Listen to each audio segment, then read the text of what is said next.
And there followed him a great company of people, and of women, which also bewailed and lamented him.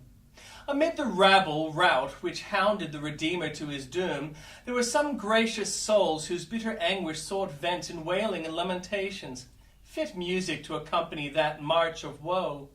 When my soul can, in imagination, see the Saviour bearing his cross to Calvary, she joins the godly women and sweeps with them, for indeed there is true cause for grief, cause lying deeper than those mourning women thought. They bewailed innocence maltreated, goodness persecuted, love bleeding, meekness about to die. But my heart has a deeper and more bitter cause to mourn. My sins were the scourges which lacerated those blessed shoulders, and crowned him with thorn those bleeding brows. My sins cried, crucify him, and laid the cross upon his gracious souled shoulders. His being led forth to die is sorrow enough for one eternity, but my having been his murderer is more, infinitely more, grief than one poor fountain of tears can express.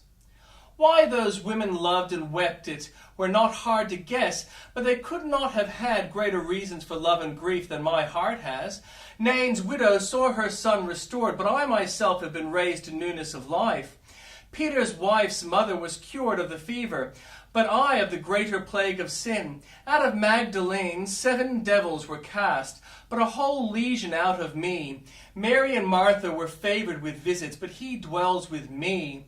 His mother bare his body, but he is formed in me the hope of glory. And nothing behind the holy women in debt, let me not be behind them in gratitude or sorrow. Love and grief my heart dividing, with my tears his feet I'll lave. Constant still in heart abiding, weep for him who died to save. Thy gentleness hath made me great. The words are capable of being translated, thy goodness hath made me great.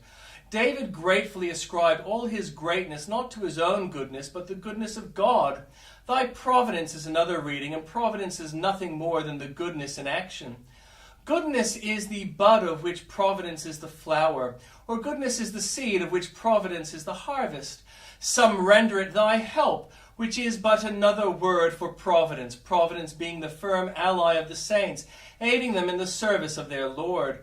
Or again, thy humility hath made me great. Thy condescension may perhaps serve as the comprehensive reading, combining the ideas mentioned, including that of humility. It is of God's making himself little which is the cause of our being made great. We are so little that if God should manifest his greatness without condescension, we should be trampled under his feet. But God, who must stoop to view the skies and bow to see what angels do, turns his eye yet lower and looks to the lowly and contrite and makes them great.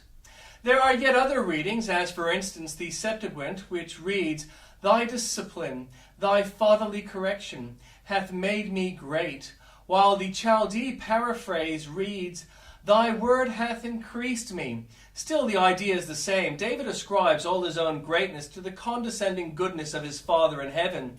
May this sentiment be echoed in our hearts this evening while we cast our crowns at Jesus' feet and cry, Thy gentleness hath made me great. How marvelous has been our experience of God's gentleness. How gentle have been his corrections. How gentle his forbearance. How gentle his teachings. How gentle his drawings. Meditate upon his theme. Oh, believer, let gratitude be awakened. Let humility be deepened. Let love be quickened ere thou fallest asleep tonight.